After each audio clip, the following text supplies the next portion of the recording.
가장 빠르게, 가장 정확하게 서울의 소리가 2025년 대선을 전망합니다. 안녕하세요. 4월 9일 수요일 대선 작전타임 시작하겠습니다. 자, 오늘은 더불어민주당의 한정혜 의원님 모셨습니다. 안녕하세요. 안녕하세요. 네. 자, 의원님 관련되는 영상을 저희가 준비를 했습니다. 영상 보시고 편하게 이야기 나눠보겠습니다. 네.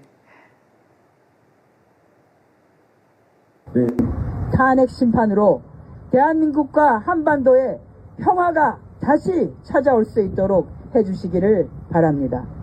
2025년 4월 1일 더불어민주당 외교통일위원회 위원 1동. 피고인 대통령 윤석열을 파면한다. 탄핵 심판으로 대한민국과 한반도의 평화가 다시 찾아올 수 있도록 해주시기를 바랍니다. 2025년 4월 1일 더불어민주당 외교통일위원회 위원 1동. 피고인 대통령 윤석열을 파면한다. 탄핵 심판으로 대한민국과 한반도의 평화가 다시 찾아올 수 있도록 해주시기를 바랍니다. 2025년 4월 1일 더불어민주당 외교통일위원회 위원 1동. 피고인 대통령 윤석열을 파면한다. 탄핵 심판으로 대한민국과 한반도의 평화가 다시 찾아올 수 있도록 해주시기를 바랍니다. 2025년 4월 1일 더불어민주당 외교통일위원회 위원 1동. 피고인 대통령 윤석열을 파면한다. 네. 이게 탄핵 전에 있었던 기자회견이 모양이네요. 네, 4월 1일 날 저희가 광화문 천막당사에서 네네. 외교통일위원회 위원들이 기자회견을 했었었죠. 네. 자, 헌재 선고 전날에도 이제 글을 올리셨는데, 윤석열이 대통령이 아닌 나라에서 다시 만납시다. 뭐 이렇게 글을 올려가지고 참 호응이 뜨거웠는데요. 모든 국민들의 염원이었죠. 네. 네. 혹시 그 의원님이 이제 외국에서도 활동을 하셨기 때문에 외국이라든가 교포사회 이쪽에서도 좀 반응이 있었나요? 실제 탄핵이 되고 나서는 연락을 많이 좀 받았어요. 아, 탄핵이 되고 나서? 예, 되고 나서는. 왜냐하면 굉장히 불안정했다는 거예요. 불안정해서 솔직히 이제 그 타국에 나가 있긴 한데 그 나라 국민들이 걱정 어린 시선이나 네. 말을 해주는 것조차가 아하. 이게 좀 이걸 부끄럽기도 하고. 예, 그런 거죠. 괜찮을 거야. 우리 잘해 나갈 네, 거야. 라고는 네. 하지만 그게 좀 빨리 끝이 나면 좋겠는데 그렇지 않은 상태이고 해서 굉장히 불안정했었는데 잘 끝나서 너무 다행이다라고 하는 거 하나 하고 저 영국하고 EU 같은 경우에는 제가 이제 뭐 국회 특사단으로 방문을 했었는데 네. 갔다 오고 난 뒤에 거기 영국에 계시는 이제 교포분들이 와주셔서 굉장히 감사했다. 네. 그러니까 사실 굉장히 우울했다 그러더라고요. 그런데 그게 아니라 한켠에서는 대한민국이 그래도 정상적으로 가동되고 있다라고 하는 게 특사단을 통해서 좀 증명이 되고 해서 좋았었다라고 하는 얘기도 했었고요. 탄핵 선고가 나고 나서는 그렇지 대한민국이 이랬지. 네네. 대한민국은 다르지. 지금까지도 다른 길을 걸어왔고 근데 그게 이제 아주 당당하게 좀 증명된 거여서 너무 기분 좋았다, 감사하다. 네. 이런 메시지를 많이 받았어요. 그럼 이제 외국의 시선으로 볼 때도 윤석열로 인해서 국격이 떨어졌는데 윤석열을 탄핵함으로 인해서 역시 대한민국의 민주주의는 살아있다. 맞습니다. 라는 그런 뭐 자신감을 보여줬겠네요. 예. 그리고 이제 뭐 약간 교포들도 어깨 이렇게 약간 뿜뿜이라 그래야 되나요? 네네. 예, 예. 아, 다시 우리 어깨 민주주의야. 펴고, 예. 우리 대한민국 출신이야. 뭐 이렇게 그랬다 그러더라고요. 네. 너무 감사하다는 얘기 많이 들었어요. 자, 윤석열이 어쨌든 파면됐는데 아직 한남동 관저에서 퇴근 안 했습니다. 이게 또 안에서 이제 증거인멸을 할 가능성도 있다고 하고 뭐 여러 당연히 가지 그랬죠. 예. 뭐 대통령 기록물 증거인멸, 문제도 있고. 예, 기록물 네. 문제 있고, 그건 뭐 한덕수 권한대행도 관련이 될 것 같고. 이게 막을 방법이 없을까요?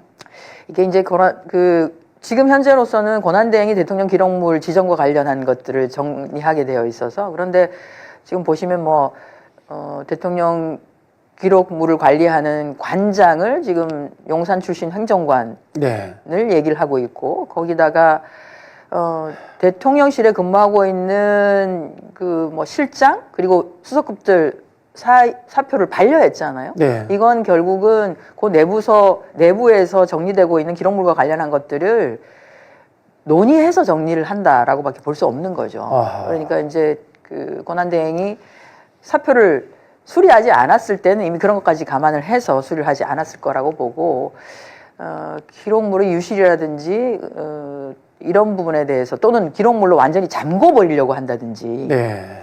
아, 그럼 30년 동안 잠기게 되는 거죠. 그게? 뭐 어떤 것은 15년, 어떤 것은 네. 30년 이렇게 되는 거고, 아예 잠그고 나면 사실은 뭐 국회 동의 3분의 2 이상이 아니면 열어보기가 어렵거든요. 그래서 기록물도 많이 남기지 않겠지만 아예 제거를 해버리는 방법을 쓰기도 하겠지만, 그나마 있는 기록물의 경우에도 아예 기록물로 잠궈버리는 방식으로 해서 증거가 인멸될 가능성이 굉장히 크지 않나 싶긴 합니다.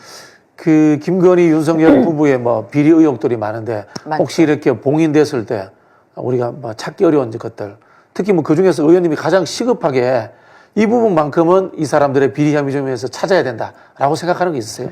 일단 명태균 건으로 시발되긴 했습니다만, 그게 시기로 보면은 21년부터 해서 대선 경선부터. 예, 경선에서부터 해서 24년 12월 3일까지 있었던 네, 일들이잖아요. 네, 네. 그래서 고건과 관련한 부분이 우선적으로 좀 처리될 필요가 있다.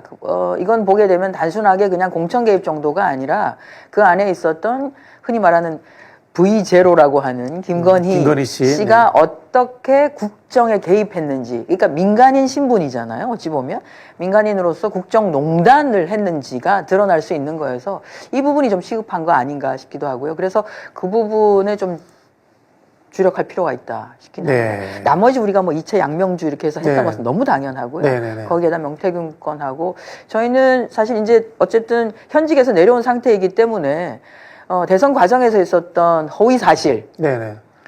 공직선거법 위반한 내용, 그다음에 그 유사선거 사무실. 그렇습니다. 그거하고 네. 이제 그거 다 네. 수사하고 해야 되는 거지. 거기에 더불어서 공천 개입과 관련해서는 하나 더 추가하고 싶은 게 2023년에 있었던 강서구청장 보궐선거. 예.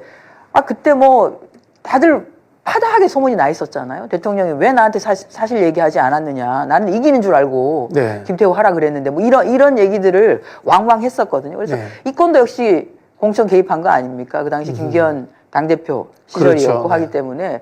그리고 하지 않겠다, 공천하지 않겠다라고 했는데 갑자기 그 사람을 공천하고 다른 사람들은 아예 뭐 다 그렇죠. 누가 봐도 대통령실에서 공천했다. 그렇습니다. 이걸 알 수 그게 있었죠. 나와 있기 때문에 이 부분도 그때 그냥 유야무야 이렇게 넘어갔는데, 그 부분도 반드시 포함해서 수사를 할 필요가 있다. 네, 알겠습니다. 자, 다른 이슈로 한번 넘어가겠습니다. 의원님 지금 통해통이시죠? 네, 왜 네. 통해통이에 저 재밌는 건이 하나 넘어왔습니다. 이게 심우정 검찰총장 건인데 예. 이게 왜 통해까지 와서 이렇게 애를 먹이는지 모르겠는데, 일단 저희가 영상을 준비했습니다. 한번 보고 시작하죠. 자격 요건을 원래 필요하다고 하는 경제 분야에서 국제 정치 분야로 변경해서 재공고했습니다. 외교부의 조력이 없었다면 가능했겠는가? 의원님, 1차 공고에서 6명이 지원을 했고 그중에 1명만이 석사학위 소지자였습니다. 경제학 분야에. 계속해서 그렇게 공고를 낼 경우에 우리가 원하는 그런 인재를 얻을 수 없다고 생각을 했기 때문에 국제정치학 분야로 분야를 넓혔고, 하지만 그 공고 자격 안에 경제학 분야의 학위를 가진 사람 우대하겠다고 얘기를 했습니다. 그래서 19명이 지원을 했는데 그중에서 1명만 경제학 학사가 있었고 그 사람도 서류 전형에서 떨어졌습니다. 따라서 어떤 특정한 사람을 염두에 두고 그렇게 전공 분야를 변경한 것이 아닙니다. 네, 그런 사례가 딱 한 건밖에 없는데 그게 바로 심우정 총장 딸이더라고요. 그러니까 제가 말씀드린 건 전공 분야를 바꾼 이유가 특정인을 상정하고 바꾸지 않았단 말씀입니다. 그런 사례가 그전에도 없었고 아마 앞으로도 없겠죠. 딱 한 건 있었는데 바로 심 총장의 자녀였습니다. 네, 대답을 못하네요. 못합니다. 네.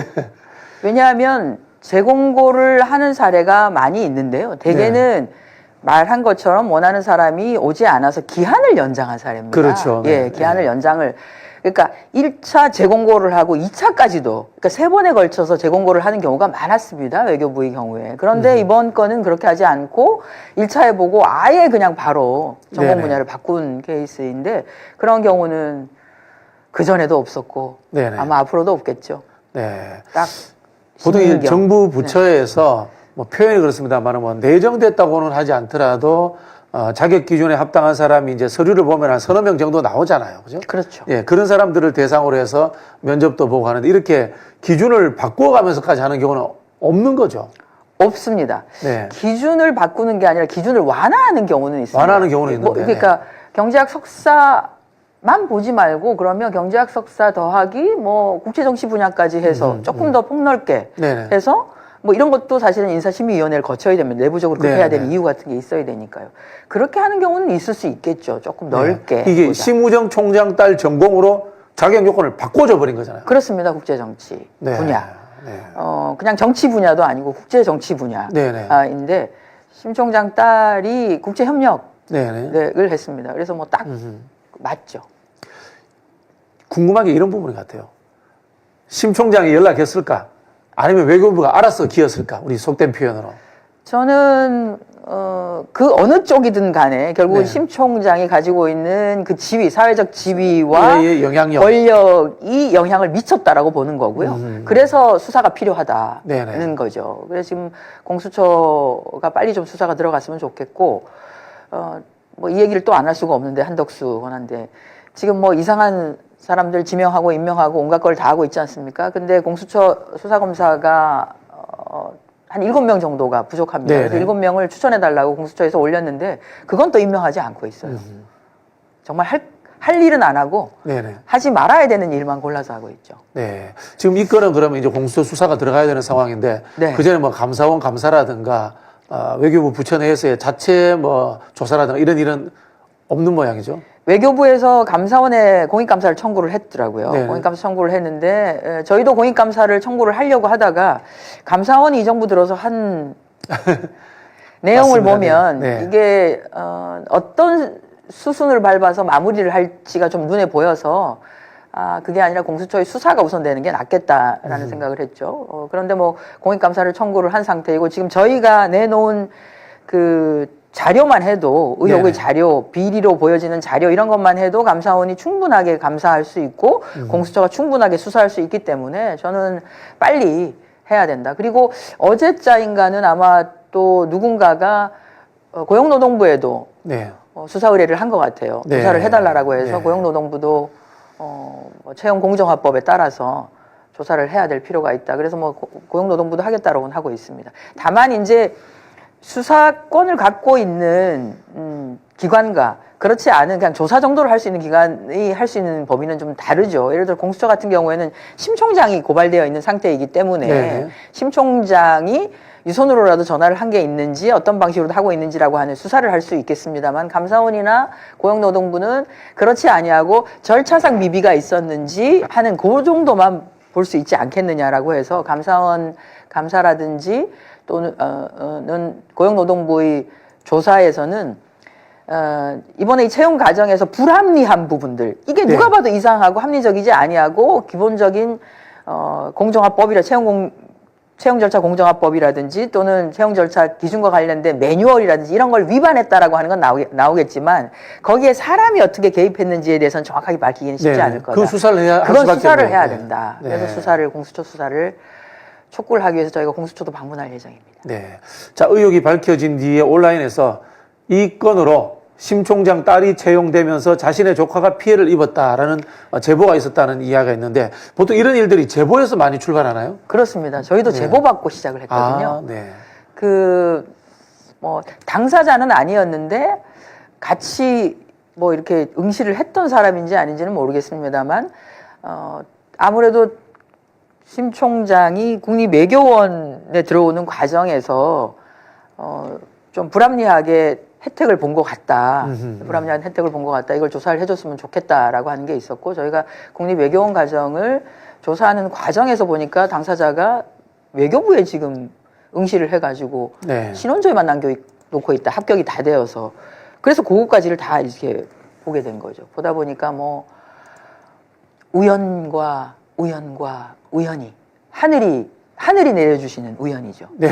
하늘이 내려주시는 우연과 감사할 만한 사안들이 쭉 이렇게 계속 겹치더라고요. 그래서 우연이 계속되면 이건 우연일 수 없다. 네.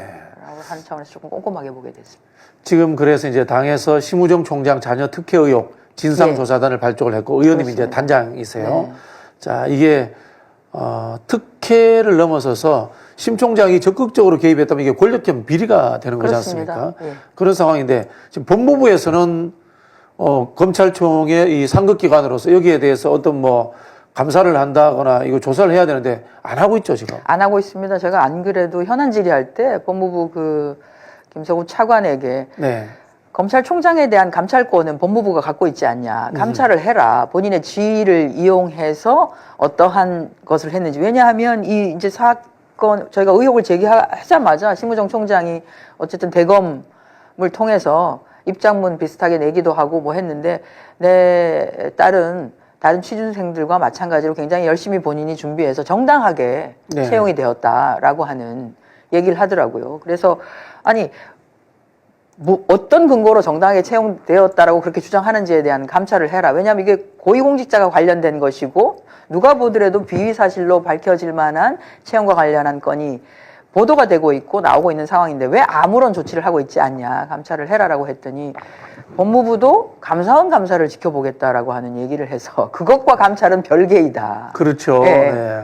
라고는 얘기를 했습니다만 뭐 끝까지 답변은 하지는 않더라고요. 오늘 법사위가 있다고 하니까요. 법사위에서 다시 한번 그 부분을 법사위원님들께서 좀 정확하게 답변을 좀 받아주시기를 요청을 또 드립니다. 네. 심 총장이 임명될 때 뭐 청문회 때도 굉장히 고압적이었고요. 지난번에 윤석열의 석방 과정에서 즉시 항고를 하지 않아서 또 무리를 일으켰는데 지금 이 사람이 여기 이 건에 대해서 뭐 사과를 한다거나 또는 뭐 본인이 직접 해명을 한다거나 이런 절차는 기대를 안 하는 게 맞겠네요, 저희가. 기대를 하기 어려운 거 아닌가. 네. 다만 이제 심 총장이 뭐 출근길에 이게 보도되고 난 뒤에 언론인들이 좀 붙어가지고 자녀 채용 관련해서 이런 네. 의혹들이 있는데 어떻게 생각하냐 했더니 내 딸은 정당하게 채용됐다 이렇게 얘기했습니다. 그래서 뻔뻔하네. 이분에게 예 뭔가를 기대하기는 어렵겠다. 네. 그런 생각은 들고 이건 수사를 통해서만이 명명백백하게 밝혀져야 국민들도 뭐 이해를 하지 않겠는가. 그거 없이 그냥 당사자가 이거 정당하게 했어요. 아무 문제 없이 했어요. 외교부가 우리도 뭐 채용 공고 월 시스템에 따라서 문제 없이 했습니다라고 하지만 지금 문제가 있다라고 하는 게 계속 밝혀지고 있는데 그래도 의도적으로 그 사람을 하려고 한 것은 아니었다라고 하면 그걸로 끝나는 건 아니지 않습니까? 네. 즉 이런 것 같아요. 도덕 윤리적 접근으로는 이 사람들은 어떤 사과라든가 송구스럽다 표현도 안 하는 것 같아요. 법적으로만 문제되지 않으면 난 버틸 거야. 뭐 그런 그런 것 것도 같거든요. 있죠. 네. 또 이제 법을 본인들이 다루고 있는 사람들이 되다 보니까 우리 흔히 말하는 법꾸라지라고 하죠. 네네. 끝까지 정말 턱 밑에 와가지고 이게 비리로 밝혀지지 않는 이상은 끝까지 네. 그때가 돼야지만이 그것도 인정할지 모르겠습니다. 왜냐하면 또 이제 재판에 가가지고는 또 어떻게 뒤집을 수 또 있다라고 따지기도 생각하기 하겠죠. 때문에 네. 끝까지 아니라고는 하겠죠. 네. 자, 조국혁신당에서 그래서 이제 심우정 총장 관련해서 상설 특검안을 내겠다라고 했는데요. 이쪽 가능할까요? 상설 특검안을 낼 수는 있을 겁니다. 네. 저희가 뭐 상설 특검 저희가 지금 내놓은 것도 한 2건 정도가 되죠. 네네네. 네, 2건 네. 정도 되는데 지금 권한대행이라는 사람이 이 건도 그냥 뭉개고 있죠. 뭉개고 있어서 이것도 이제 직무유기다라고 해서 저희가 고소고발해야 된다라고도 생각하고 있는데요. 뭐 낼 수 있다라고 봐집니다. 다만 지금 공수처가 수사를 하고 있어서 조금 공수처의 수사 진행 사항을 좀 보면 어떻겠나. 네. 예, 그러니까 공수처도 의지를 좀 보이고 있거든요. 그리고 어젠가 보니까 수사 3부에서 그 심우정 총장 딸의 채용과 관련해서 아무런 수사의 진전이 없다고 말할 수 없다 이런 얘기를 하더라고요. 네. 그러니까 수사의 진전이 없다가 아니라 수사의 진전이 없다고 말할 수 없다라고 해서 조금의 뭔가 진전이 있는 게 아닌가라는 생각이 들어서 그거 조금만 보고 더 이상 공수처가 하는 것이 뭐가 막히거나 하게 되면 그때 돼서 저는 뭐 상설특검 함께 네네. 오히려 하는 것도 방법이다 이런 생각이 듭니다. 네. 왜냐하면 이게 뭐 거의 공직자가 관련이 된 부분이고 하기 때문에 필요하다면 해야 되겠죠. 네. 결국 참 이 공수처의 규모라든가 실력 이런 부분들이 굉장히 좀 아쉽네요. 규모도 있고 그러니까 일단 수사검사를 보강을 좀 해줘야죠. 네네. 예, 7명입니다. 7명. 7명 그분이 중심이 되어서 수사관들과 함께 하는 건데 7명이 없으니까 사실 굉장히 지금 경무에 좀 시달리고 있거든요. 왜냐하면 내란 관련해서도 정리가 된 게 아니지 않습니까? 계속 네네. 수사를 해야 되고 하는 것이 많은데 그 부분에도 또 집중을 해야 되는 상황이고 하는 게 있어서 조금 그래서 아마 한 한덕수 권한대행이 이걸 임명을 안 해주고 있는 게 아닌가 싶어요. 네네. 왜냐하면 내란과 관련한 잔불 정리 부분을 공수처와 결국 경찰이 함께 하고 있는데 이 건이 어느 공직자에게 이 불똥이 튈지 모르겠다라고 하니 그거 하면 안 되겠다라고 하는 거 하고 또한 심우정이든 조태열 장관까지가 지금 고발이 되어 있는 상태인데 역시 마찬가지로 뭐 같이 국무회의를 같이 했었던 국무위원 중에 한 명 아닙니까? 그래서 그분들을 보호하기 위해서라도 그런 것인지 지금 공수처 검사를 임명을 안 해주고 있거든요. 그러다 보니까 공수처가 한계에 좀 와 있는 거죠. 그래서 다음 정부에서는 공수처가 제 역할을 할 수 있도록 네. 인적 자원이라든지 물적 자원을 충분하게 이제 처음 출범할 때는 일단 시작을 하자라고 해서 너무 좀 제대로 갖춰지면 또 너무 이제 검찰의 문제 제기가 클 거 아니냐 뭐 이런 게 있었는데 이번 과정을 거치면서 국민들이 검찰에 대한 실망을 넘어서 네네. 정말 뭔가 확실한 변화가 있어야 하겠구나라고 하는 거를 다들 좀 느끼신 것 같고요. 그런 차원에서 수사기관 간에 서로가 견제를 하는 구조가 마련될 필요가 있다 이런 생각이 듭니다. 그런 차원에서 다음 정부에는 그렇게 하겠지만 지금으로서라도 할 수밖에 없어서 공수처가 최선을 다해주기만을 저희가 바라고요. 네. 그 수사사항 보고 뭐 특검법 상습특검이라도 가든지 그렇게 해야 될 것 같습니다. 알겠습니다. 자, 다음 주제는 우리 당 이야기와 이재명 대표 또 의원님 개인에 대한 이야기 제가 좀 드려보겠습니다. 네. 돌발 질문이 나갈 수도 있습니다. 그렇습니까? 예, 첫 번째 돌발 질문은 사선에 장관까지 하신 중진 정치인이신데 네. 자, 두렵죠, 살짝 질문이. 그럼요. 겁이 나네요. 예. 참 대선 주자급의 여성 정치인도 있어야 되지 않느냐라는 그런 이야기들도 좀 있거든요. 어떻게 생각하십니까? 저희 추미애 이제 그 의원님께서 네, 추미애 의원님 계시고, 네. 뭐 지난번에도 나오시기도 하고 네네. 했었는데 주자급이 없는 건 아니죠. 굉장히 괜찮으신 네네. 의원님들이 계셔서 본인들이 조금 더 많은 고민들을 좀 하시고 네네. 큰 뜻을 펼칠 수 있는 생각을 하시면 좋겠다는 생각을 합니다. 네. 저는 아직 거기까지 생각해 보지는 않았습니다. 그럼 혹시 이번 대선에서의 무슨 역할이나 이런 부분들은 있으신가요? 지금 뭐 선관위원장 이야기도 있고 다양한 사실 정치 경험도 많으시기 때문에 무슨 일이든 잘 하실 것 같은데요. 선관위원장은 아마 이제 저도 언론사로부터 연락을 많이 받고 혹시 네. 연락을 받으셨냐라고 했는데 연락을 받은 건 없고요. 아마 당에서 선관위원장을 뭐 고민을 하고 아마 내정을 해놓은 상태가 아닐까 하는 생각이 듭니다.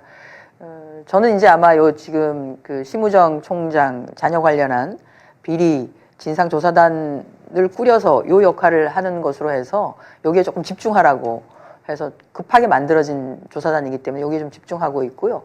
우리 후보가 나오고 나면 뭐 맡겨지는 거라고 하면 무엇이든지 최선을 다해서 하겠다. 네. 그런 생각을 갖고 있습니다.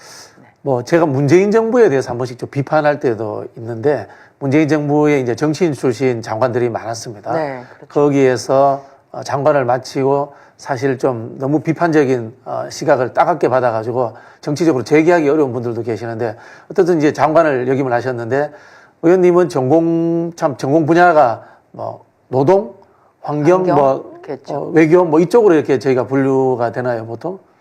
노동 환경을 오래 했고요. 네. 제가 이제 노동 환경 원래 노동운동가 출신이시잖아요. 네. 그리고 네. 이제 뭐 학부 전공을 환경을 해서 네. 그렇게 환경부 장관을 하게 된 것 같고요. 사실 이제 보건복지 쪽 관심 많아가지고 왜냐하면 이제 그 노동 환경 이렇게 하려고 하면 보건복지하고 연관이 될 수밖에 없습니다. 이른바 이제 거시적 사회정책 개념으로서. 네. 그래서 이제 거기 관심이 많아서 보건복지 쪽도 좀 했었고 저희 뭐 문재인 정부에서 있었던 그때도 이제 뭐 의대생들 전공의들 파업 사태 때 제가 나서서 이제 그때 합의해가지고 들어오게 하기도 하고 이렇게 했었는데 뭐 사회적인 부분에 대해서는 전반적으로 관심은 좀 많은 편이죠. 네. 노동 문제는 뭐 또 각별하게 그 일을 오래 하셨으니까요. 네. 그렇습니다. 네.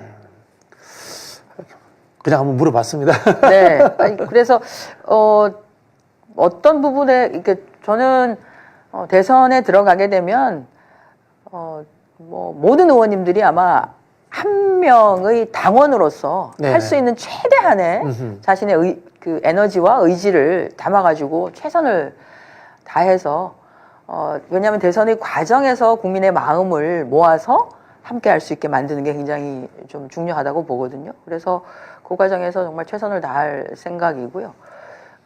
지금 이제 국민들 마음이 굉장히 많이 아프실 겁니다. 네네.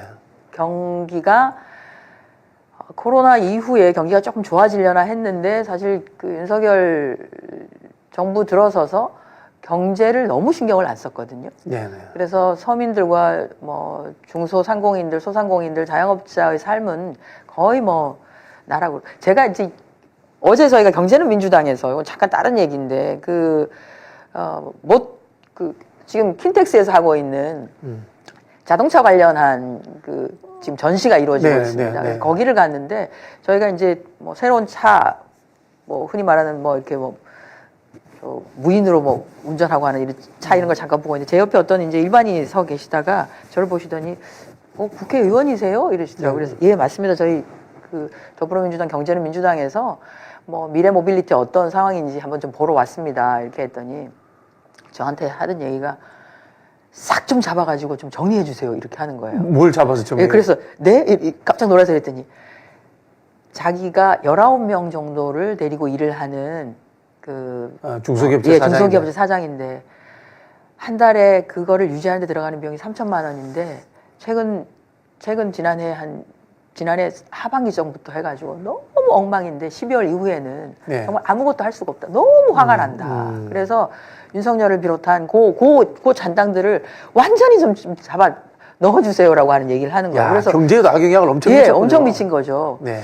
그래서 이런 상황에 있기 때문에 저는 이제 우리 당의 대선 후보가 요 마음을 좀 다 안아서 국민들이 함께 공유할 수 있는 비전도 좀 제시를 하고 그리고 그 비전을 제시하는 과정에서 대통령 후보로서 어떻게 내가 헌신을 할 것인지에 대한 얘기를 하고 이렇게 해서 그 과정을 통해서 마음을 모아나가고 우리가 어려울 때 마음을 모아서 그거를 정말 위기를 제대로 슬기롭게 극복한 사례가 정말 많거든요. 대한민국 국민들이 너무 IMF 때도 그랬고요. 너무너무 감사하게도 나라를 사랑하시는 마음이 크시고 어려울 때 함께 하시는 것에 대해서 저하지 않으시는 분들 국민입니다. 그래서 그 마음을 잘 모아서 한다면 지금 이제 트럼프로부터 비롯되고 있는 이 관세로 비롯되는 굉장히 뭐 세계 경기의 위축되는 상황도 그 어떤 나라보다도 우리가 먼저 탈출할 수 있지 않을까. 네. 윤석열이 감방에서 탈출하는 게 아니라 네. 대한민국이 이 경제 위기에서 정말 빨리 탈출하는 그게 될 수 있을 것 같다. 그래서 그렇게 하게 하는데 네. 역할을 어떻게든 한 명의 당인으로서 최선을 다하려고 합니다. 네, 알겠습니다. 경제는 민주당. 경제는 민주당. 네. 그 생각을 해보면은 이 노동 환경 또 사회 정책 이런 게 경제와 다 그렇습니다. 직접적으로 연관되어 직접적으로. 있는 뭐 네. 그런 시스템 속에 있다 이렇게 봐야 되겠네요. 그죠? 예. 네. 그래서 저희가 뭐 자산시장을 조금 더 활성화시키고 흔히 말하는 국장을 탈출하지 아니하고 서학개미가 되는 걸 막기 위해서 저희가 이제 퇴직연금 기금화 네네네. 제가 이제 법안도 내놨는데 정무위도 오래 하셨죠? 정무위는 안 했습니다. 정무위는 안 했어요. 네, 안 했는데 네. 이게 이제 결국은 퇴직연금이라고 하는 게 이제 국민연금 한 축이고 퇴직연금이 또 한 축이어서 요 두 개가 맞물려서 결국은 노후소득이 보장이 되어야 한다고 네네네. 하는 측면에서 그런데 이제 국민연금이 지금 뭐 기금으로 보면 전 세계에서 뭐 3대 기금에 들어갈 그렇죠. 정도로 네네. 규모가 큰데 퇴직연금도 지금 모여 있는 게 400조 정도가 넘거든요. 네네. 그래서 이것이 기금화가 되어서 자산시장에서 큰 매기 역할을 또 한다고 하면 네. 대한민국 자산 시장을 벗어나서 다른 나라로 가려고 하는 뭐 일부 공직자들은 아예 미국에만 투자하시는 네, 미국 분이 채권을 있더만요. 사는데. 심 총장의 가족들도 보니까 거의 네. 미국 주식만을 이야. 딸도 그렇고 아들도 그렇고 배우자도 그렇고 주식으로만 해서 보니까 거의 뭐 20매덕 이상의 자산이 늘었더라고요. 네네. 늘었던데 그렇지 않고 할 수 있는 그런 방안들을 저희 경제는 민주당 차원에서 네. 고민하고 있습니다. 네. 이 질문도 한번 드리겠습니다. 이재명 대표가 이제 곧 사표를 낼 것 같은데, 이재명 대표가 같이 일을 해보신 적이 있나요? 뭐 어떤 에피소드라든가, 같이 일을 해보니까, 뭐 어쨌든 1등 주자니까. 일을 이렇게 하진 않고 저한테 맡겨주신 게 월급방위대 대장을 맡겨주셨고요. 월급방위대 대장. 예, 재밌네. 월급방위대, 네. 월급방위대. 근데 제가 이제 놀랐던 거는 월급방위대를 꾸리겠다고 생각을 하고는 월급방위대 대장은 저로 이렇게 찍으셨다 그러더라고요. 네네네. 그래서 그건 아마 이제 제가 이제 환노위 활동을 좀 오래 해서 월급 급여자들의 생활을 그 누구보다도 잘 이해를 하고 있다. 원래 또 셀러리맨 출신이지 않습니까? 저도 월급 출신이어서 그거였던 것 같고, 이번에 이제 심 총장 뭐 단장도 네, 이제 네. 맡겨주시긴 했는데, 그래서 뭐 그런 걸로 보면 멀리서 좀 이런 거 저런 걸 다 보고 계신 게 아닌가 하는 생각이 들고, 제가 이제 개인적인 경험을 좀 말씀드리면, 제가 네. 사실 환경부 장관할 때 네.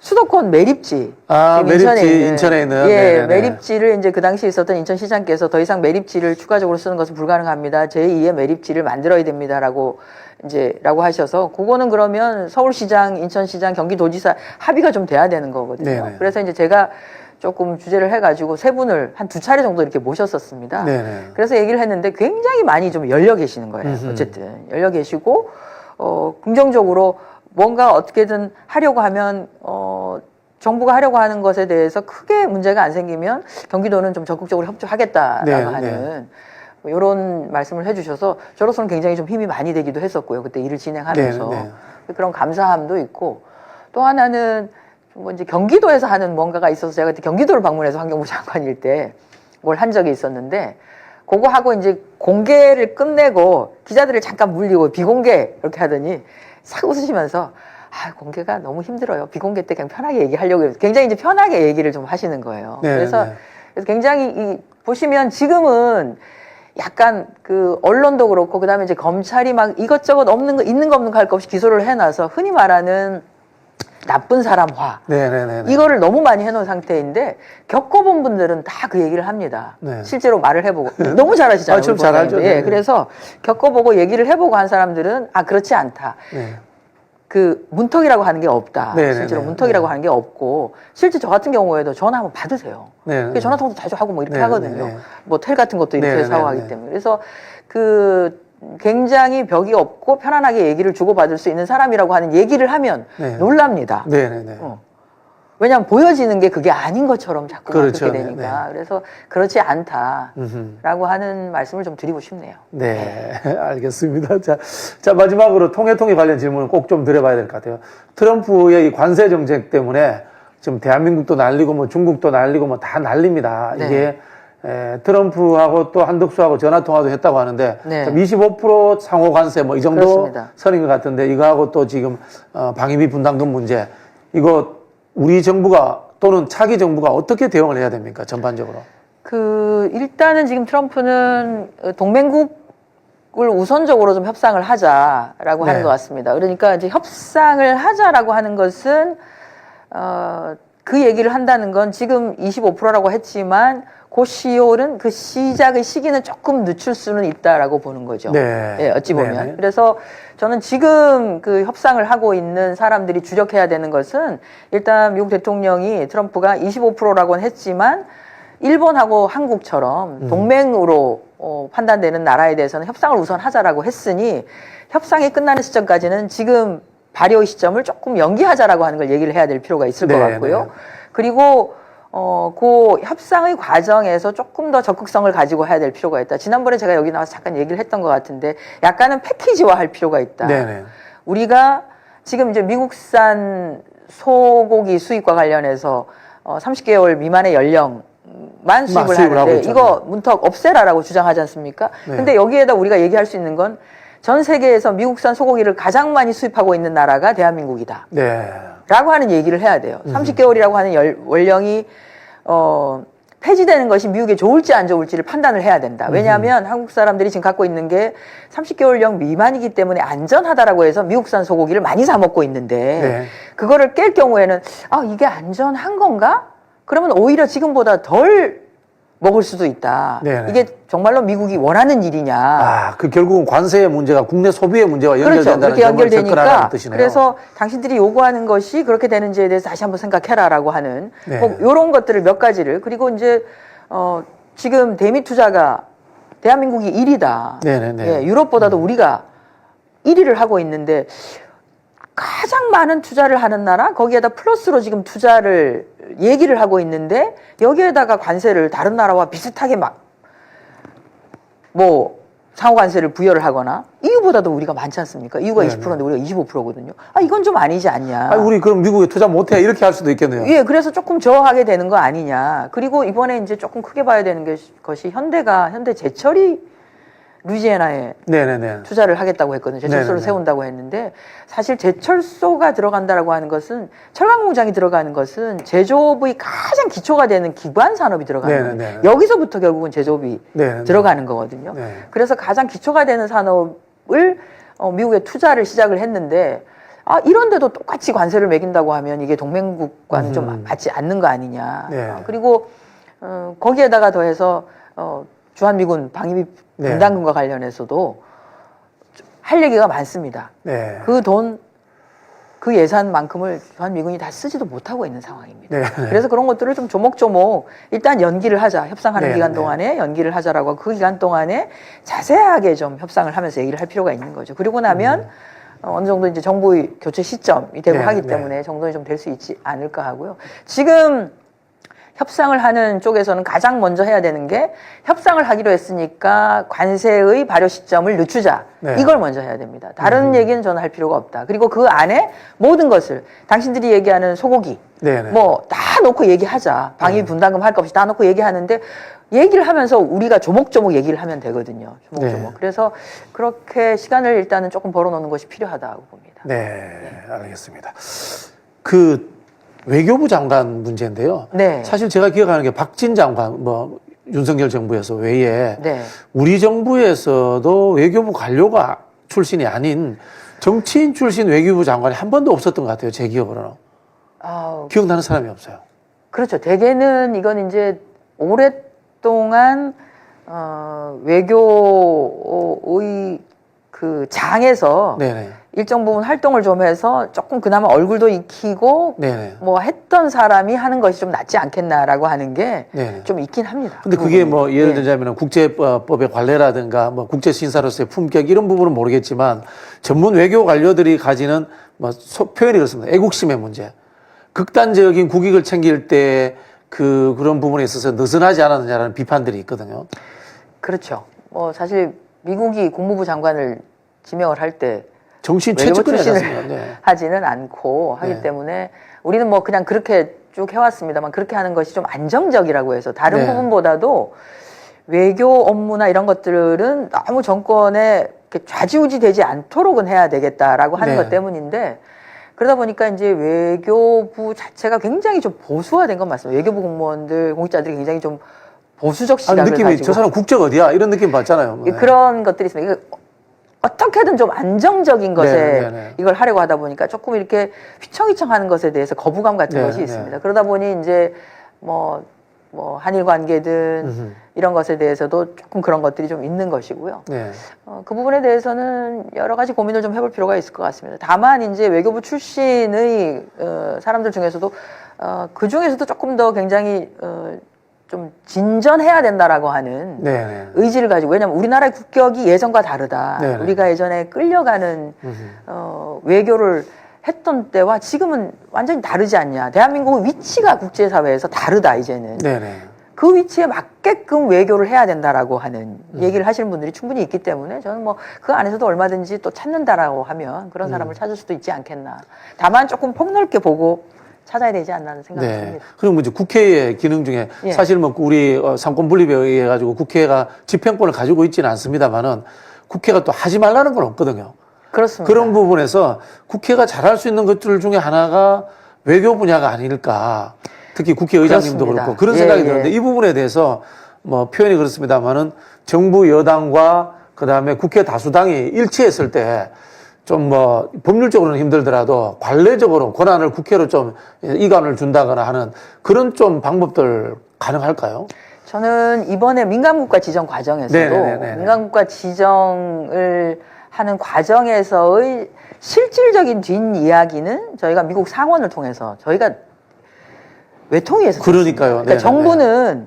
정부는 미 정부에서 주는 얘기만 들으니까 사실 정부는 정말 뭐 외교적이지 않습니까? 네네네. 뒤에 실질적으로는 이러저러한 대한민국과 관련한 안 좋은 판단이 있었기 때문에 그걸 결정했지만 당신들 나라 핵과 관련해서 이러이러한 불확실성이 있기 때문에 우리가 민간국가로 지정할 수밖에 없었어라고 하는 것을 미 정부 측에서 얘기할 수는 없겠죠. 그렇죠. 그러니까 아니 뭐 별 그건 아니고 뭐 워낙 조금 상황이 그러니까 뭐 그랬다. 뭐 아무 문제 없다라고 하는 얘기지만 실제 이제 상원에서 그 과정에서 관련된 법안들을 처리하거나 하는 과정에서의 얘기를 보면 그건 아니거든요. 이걸 네. 저희가 결국은 이제 외통위 차원에서 결국 이 정보를 알아서 오히려 외교부에다가 네. 뭐 이렇게 문책 내지는 뭐 체근을 하는 그런 상황이었었는데 그렇게 보면 국회의 외교 네네. 요거 관련해서 실질적인 내용들을 주고받고 하면서 실제 해당되는 국가에서 법안을 성안하는 과정에서의 역할 부분도 충분히 할 수 있다라는 네. 생각이 들기 때문에 이 부분은 조금 더 그 강화를 해야 되는 게 아닌가 하는 생각이 듭니다. 이번에 이제 그 한미 의원 연맹도 또 출범을 하고 했으니까요. 네네. 조금 더 끈끈하게 해서 이 분들은 좀 정리가 민간국가 부분도 지금 뭐 4월 15일까지 4월 15일 날 지정을 하도록 되어 있는데 여전히 지금 정부는 진행되는 게 없는 네, 것 같고요. 그러면 지정이 된다라고 본다면 차기 정부 들어서 의회와 정부가 어쨌든 최대한 한 마음을 가지고 지정해서 빨리 빠질 수 있도록 하는 것, 이 네. 부분에 좀 집중을 해야 되지 않을까 싶습니다. 네, 알겠습니다. 자, 의원님 오랜만에 나오셨는데 저희 시청자들과 국민들에게 당부의 말씀, 또 인사 말씀으로 가능하도록 하겠습니다. 네. 굉장히 그 어려운 과정을 저희가 이제 한 고비를 넘었다, 산을 하나 넘었다 생각하셨는데 또 다른 산이 나타나서 도대체 이건 뭔가 이런 생각이 드실 겁니다.